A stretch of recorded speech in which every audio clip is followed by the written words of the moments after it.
Often described as a true gentleman, Jane says her husband's heart was not hardened by his many years in captivity, and instead it only solidified his commitment to social justice. Helao had uh, non-Hodgkin's lymphoma, which is a form of cancer, in 2008.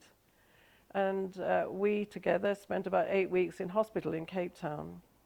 One of the warders came to visit him every week. One of the warders from those years back on Robben Island was one of his regular visitors. That same warder came to Andimba's 90th birthday party. Tate Helao and Jane have two children, Tuli and Freddie. Ask who he is outside of the public persona of fierce freedom fighter and labor expert, she describes her husband as a very present father. He's funny, he's gorgeous, he's, I mean, a really involved father. Again, as a feminist, we swapped roles uh, several times during the 40 years we've been together. So sometimes he would be the primary breadwinner and I would be the main caregiver, and then we swapped roles. We did that several times.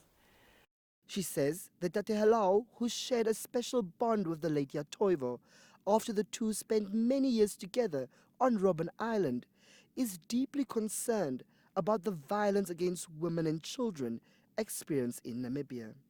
About harmful cultural norms that still exist in this country, which lead to so much gender-based violence, violence against children, and violence between men, because that's also a gender norm.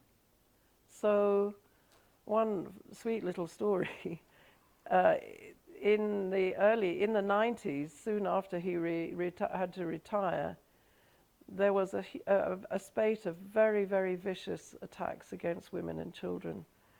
And a series of protests were held at the Kudu statue in Independence Avenue every Thursday morning.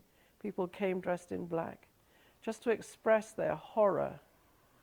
And those sort of petered away, but he has worn black every Thursday for the rest of his life until now, in solidarity with women and children who've been victims of violence.